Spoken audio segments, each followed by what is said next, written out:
Наурыз бағдарламасы менен егер сіз конкурстан өтіп жатсаңыз, примерно осындай суммада кредит аласыз, осындай суммада ай сайынғы сіздің төлеміңіз шығады.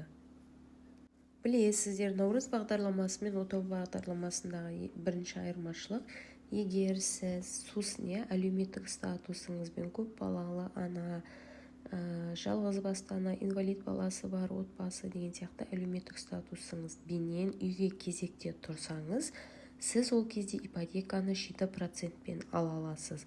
Ал егер ешқандай да жеңілдігіңіз жоқ, үйге кезекке тұрмаған адам болсаңыз, онда сіз 9%-пен аласыз ипотеканы. Осы таблицада екеуі анықталып, жеке жазылған.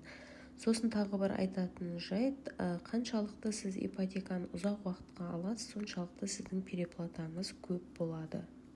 Яғни сіздің банкке қайтаратын үстіне процентінің ақшасын сіз көп қайтарасыз деген сөз.